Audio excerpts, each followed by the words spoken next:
It's the Matchbox 1975 Range Rover with moving parts. Let's take a quick look. So the hood opens up.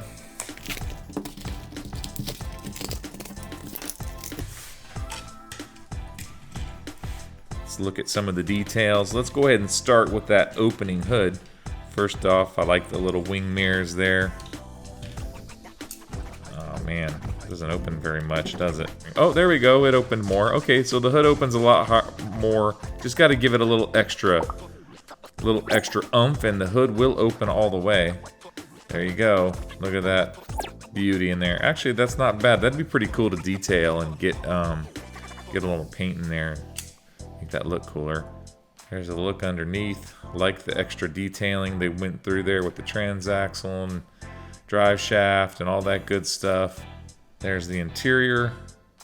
Typical Matchbox kind of a fare there. Not bad though. You know, for once, like the narrow track width on a Matchbox makes sense. I always feel like they do a pretty bad job with the track width on their cars, making the tires too close together. In this case, that's how these really look, so this is pretty accurate in this regard. Pretty nice though. Not too bad. I like the color, very 70s. I like the extra detail on the grille and the Range Rover logo on the hood.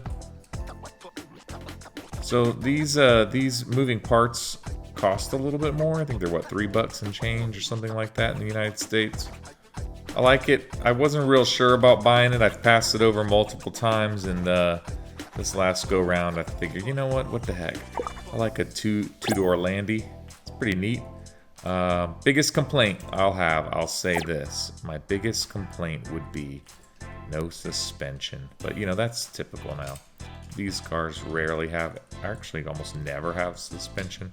If you remember back in the day, you came of age with the Hot Wheels and Matchbox from you remember them all having suspension.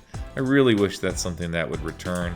I'd pay a whole whopping extra $1 for that. I just thought that really lent more to the style of play that kids would have with these, and just kind of gave the vehicle a little more personality. Well, cool model from the moving parts line.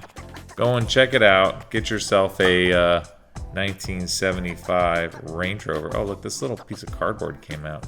Never realized that. You could display your cars like that if you really wanted to. Okay, it's kind of dumb. Forget I even said that.